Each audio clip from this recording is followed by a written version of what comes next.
My name is Caroline Mercer, and I'm 33 years old. For 10 long years, I lived as though I didn't exist in my own family's life. I was absent from their celebrations, omitted from their stories, ignored in their love. 10 years of silence. 10 years of missing out on Thanksgiving dinners, Christmas mornings, birthdays, graduations, and weddings. My name stopped being spoken as if I'd passed away and they'd chosen not to mourn me. Instead, they moved forward, placing my sister Lily on a pedestal while leaving me to suffocate in the quiet of their rejection. What they didn't realize was that every harsh comment, every slammed door, every lonely night spent feeling abandoned became fuel for a fire within me. From that pain, I built something they never imagined I could. And one morning, when my doorbell rang, the very faces who had once cast me aside were trembling on the threshold of the empire they had once mocked me for dreaming of. I was born in Houston and grew up in a working-class household. My father, Richard, spent his days laboring in a plant, and my mother, Diane, worked shifts as a dental nurse. Life was simple, steady, but love in my family was conditional. It had to be earned, measured by one unyielding standard, achievement that made them proud. My sister Lily fit that standard perfectly. Perfect grades, a cheerleader's charm, a scholarship to one of the state's top universities. At every family gathering, she shone as their prized jewel. I, on the other hand, was the warning, the example of what not to be. While Lily's triumphs were toasted with champagne, my own accomplishments were brushed aside, treated like insignificant crumbs. I tried to shine in my own way. I sketched houses while classmates solved equations. I crafted models from scraps of wood while Lily danced under bright competition lights. Yet my mother sighed at my drawings as though they were proof of wasted potential, and my father's voice would pierce with reminders. What good is sketching? What future does daydreaming bring? Their dismissal became my identity. Useless, impractical, a failed experiment. Even my aunts and uncles, who should have known better, laughed openly at family dinners. I can still hear one uncle sneer. If it weren't for Lily, there'd be no one in this family to be proud of. That one line carved itself into me like an unhealing scar. By 18, Lily's acceptance into business school was celebrated with balloons and parties. My choice to study architecture at a community college was treated like rebellion. My father accused me of throwing my future away. My mother whispered about shame. That night at my grandmother's house, the same house where our family always gathered, no one asked why I chose this path. No one cared what architecture meant to me, what it represented. Solace, creativity, a dream. I had already been written off, but I swallowed my hurt and buried myself in work. I took shifts at a cafe, labored on construction sites, studied late into the night, my hands blistered from carrying bricks. My mind was alive with visions of the homes I would one day create. That Thanksgiving, I walked home hopeful for at least the comfort of a familiar dinner. But the house was empty. My mother's voice on the phone was cold. Everyone's at your grandmother's. I figured you were too busy. Later, I discovered the truth. I hadn't been invited because they were ashamed of me. My empty chair was easier for them than facing me. And so it continued for the next 10 years. Every holiday, every gathering, I was excluded. Photos of smiling faces, raised glasses on social media, were like watching a world I no longer belonged to through a glass window. The pain could have broken me. Some nights it nearly did. But in that silence, I discovered freedom. No longer chained to their comparisons and cold judgments, I threw myself into creating something of my own. Together with two classmates, we bought a dilapidated house, the kind most people drive past without a second glance. To us, it was a blank canvas. We stripped rotted floors, replaced leaking roofs, and transformed ruins into beauty. When we sold that house for double the purchase price, the profit was modest, but the pride was immense. It wasn't about money. It was proof that I was capable, proof that my dreams were more than empty sketches. House after house, project after project, I grew stronger, more confident, more determined. I learned to negotiate, manage crews, and design not just with aesthetics, but with heart. By 25, I was buying land on the outskirts of Austin, seeing possibilities where others only saw weeds. I built homes full of light, homes where people felt safe, homes that carried my mark. And as I built houses, I built a reputation. Word spread about the young woman who risked everything, pouring herself into every project with passion and precision that set her apart. I never flaunted my success. I still drove the same pickup truck, worked the same long hours, and chased the same dream that had begun as sketches in a quiet room. I wore the same jeans, carried the same fire that had kept me alive through countless lonely nights. And somehow, without even noticing, I had built something impossible for them to overlook. I'd become someone they could no longer push aside. My face graced magazine pages. My name echoed through Austin's real estate circles. And in the quiet their absence left behind, I stumbled upon the loudest truth of all. I didn't need their approval. My work, my people, my chosen family, that was validation enough. But life loves its cruel ironies. The very family that cast me out, the ones who laughed at my dreams, would one day circle back, not out of love or regret, but out of desperation. That morning, I'd been savoring the stillness. Sunlight spilled across the marble counters of my kitchen, the warm scent of fresh coffee curling through the air. It was one of those rare Sundays where time slows down, where I allowed myself the simple luxury of sitting with a magazine, letting my thoughts drift. Then the sharp chime of the doorbell cracked the peace. At first, I frowned. No one ever came unannounced. But as the security camera flickered to life, my breath caught. There they were. My parents, Richard and Diane. My sister, Lily. Her flawless mask had slipped just enough for me to catch the strain in her eyes. Behind them, 2 aunts and an uncle, faces I hadn't seen in a decade, except in photographs I was never invited to join. My chest tightened, but not with fear. The girl they erased no longer existed.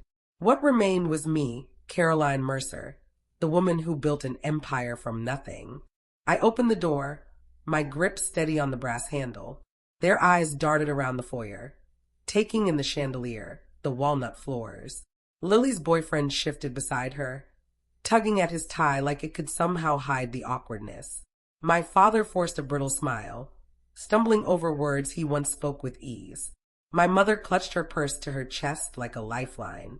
"Come in," I said, calm and detached. They stepped inside, and the silence between us felt like a living thing. The living room stretched wide, glass walls framing the garden and the infinity pool shimmering beyond.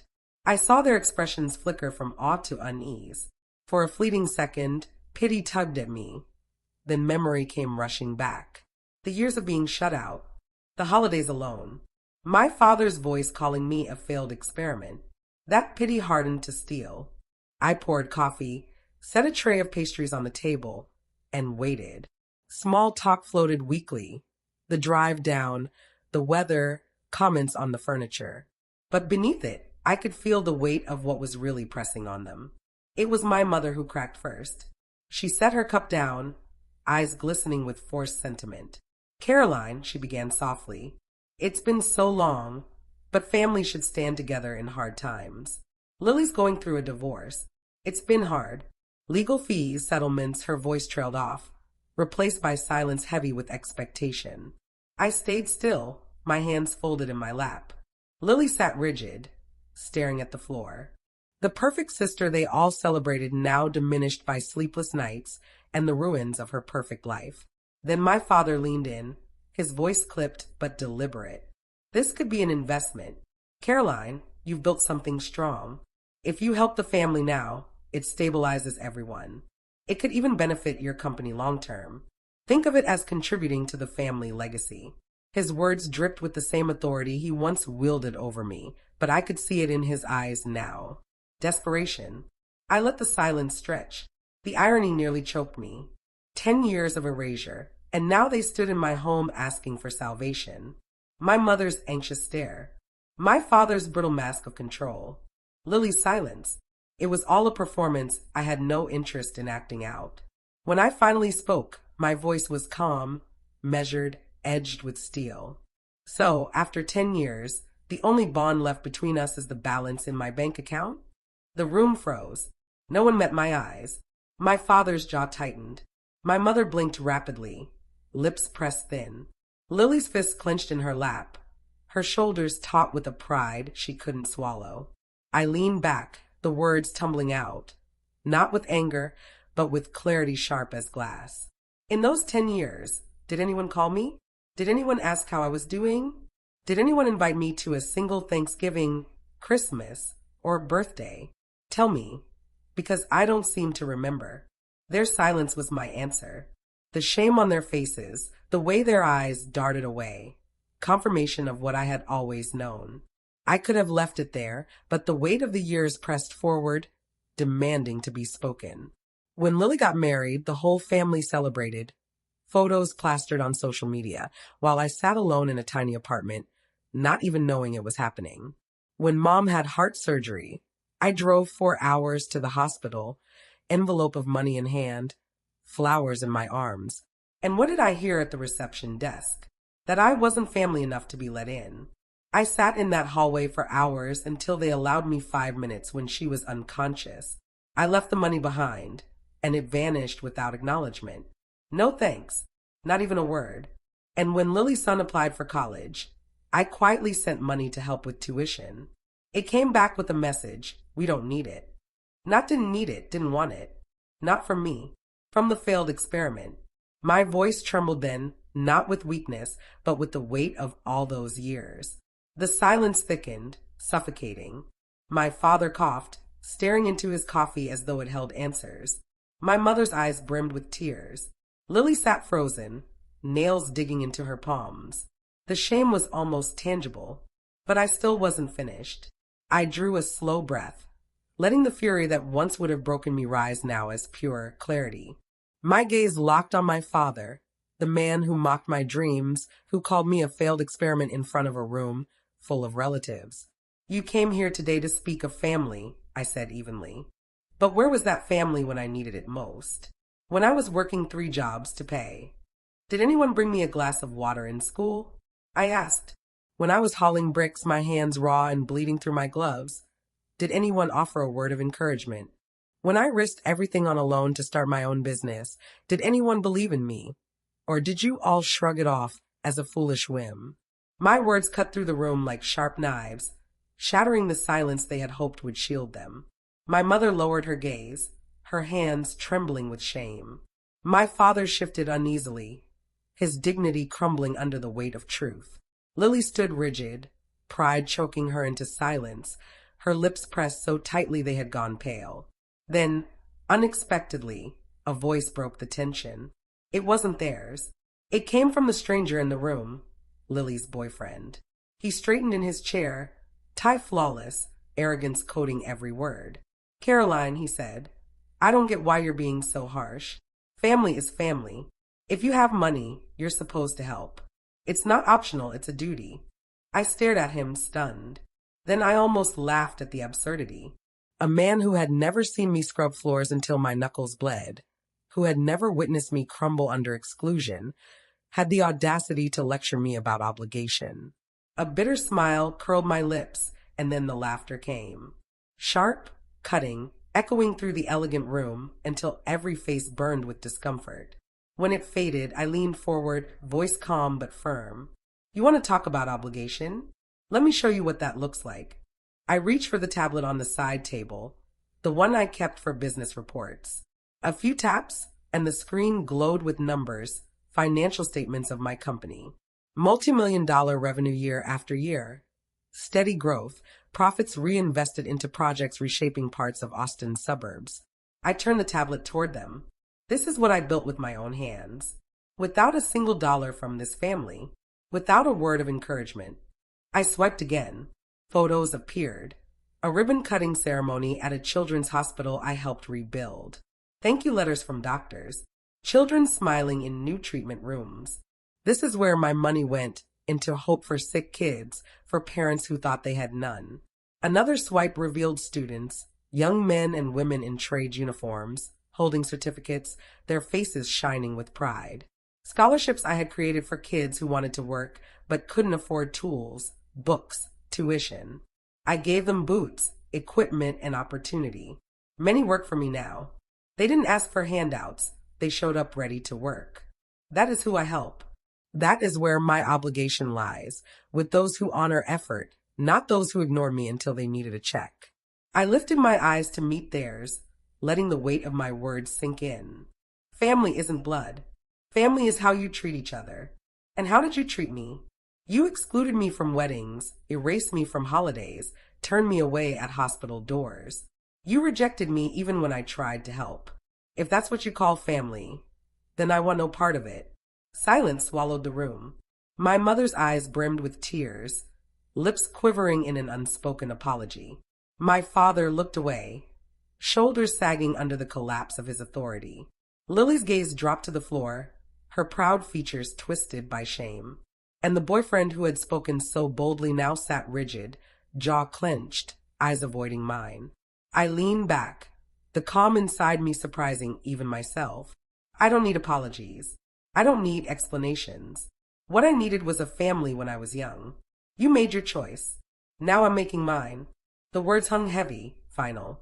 For the first time in 10 years, I felt no fear in their presence, no craving for approval, only clarity. The power they once held over me had dissolved. The silence stretched, only broken by the ticking wall clock. My mother's tears shimmered, but did not fall. My father slouched, his palms braced against his knees, as if holding himself upright against invisible pressure. Lily, once the jewel of their pride, could barely meet my eyes, hands twisting in her lap. And the boyfriend stared at the floor, like a schoolboy caught in a lie. I rose slowly, the chair legs scraping against the floor, marking the finality of my words. My footsteps echoed across the walnut floors, heavy with all the years I had carried being unwanted. My hand found the cold brass handle, and I turned it deliberately. Sunlight poured in, harsh and revealing, exposing the truths they had tried to bury. I looked back at them, standing in my living room, surrounded by symbols of what they claimed I could never achieve. This is my home, not a rescue bank, not a sanctuary for people who remember me only when they need something. If you came here for money, you've knocked on the wrong door. The words hit like a hammer, final and undeniable. My mother's lips trembled, hand raised as if to reach for me, but I did not move. My father searched for words, none coming. Lily opened her mouth, perhaps to plead or justify, but nothing emerged. One by one, they rose, shame evident in every gesture. Coffee cups, half full, abandoned, steam curling into the heavy air. As they moved toward the door, my mother paused, voice shaking. Caroline, no matter what, we are still a family. You can't deny that. I looked at her, and for a brief moment I saw it all. The little girl with drawings met by dismissal, the teen alone while others toasted my sister, the young woman turned away at a hospital desk. A sharp ache pressed against my ribs. I inhaled deeply, each word deliberate. A family doesn't cast out one of their own for a decade and return only for money. A family doesn't erase you from every memory and knock on your door when their pride collapses. If that's your idea of family, then I'm no longer part of it. Her tears finally fell. My father gave a faint, defeated nod. Lily turned quickly, face tight with humiliation, her boyfriend tugging her arm. My aunts and uncle followed silently, avoiding my gaze. Only my parents lingered. My mother's lips moved, but no sound came. My father shifted, jaw working, silent. I held the door wide, voice low, firm, exhausted. Go. They stepped into the blazing sun, shadows stretching long across the driveway, footsteps heavy with all that remained unsaid. I closed the door, the click sharp, a final punctuation on a chapter that had defined too much of my life. I leaned against it, eyes closed, breathing deeply. For the first time in years, I felt lightness, not victory, not revenge, just release. The hum of their car faded down the private road, leaving silence behind. I walked through my home, past the untouched pastries, the coffee cups, sunlight spilling across the leather sofa. Everything intact. I was intact. They left with nothing but their shame. I remained in the strength I had built. That evening, I didn't sit alone. I drove into Austin to meet the people who had become my true family. Colleagues, friends who had sweated beside me on construction sites, shared cheap takeout in unfinished kitchens, stayed late perfecting blueprints. We filled a long table with food and laughter, glasses raised not in pride, but in genuine bond. One smiled and lifted a glass. Caroline, we don't care how much money you have. We just need you with us. The words pierced deeper than anything my blood family had ever said. Simple, honest, real. I smiled, chest swelling with warmth.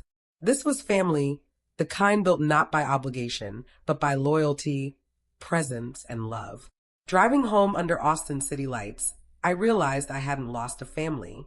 I had chosen one. Healing isn't always fixing what's broken. It's walking away from fractures and finding where you truly belong. Back in my study, blueprints for my next project awaited. Not another mansion, not luxury, but a community center, a place for children of working-class families to dream, draw, and read. A place for parents to learn skills that could change their lives. I picked up my pencil, golden lamplight spreading across the desk. A door had closed forever, but here another opened, toward a future I'd built, toward the family I chose, toward freedom. Thank you for listening to my story. If it moved you, subscribe to Vengeance Within, where we continue sharing raw, untold journeys of those rising from betrayal to reclaim their power.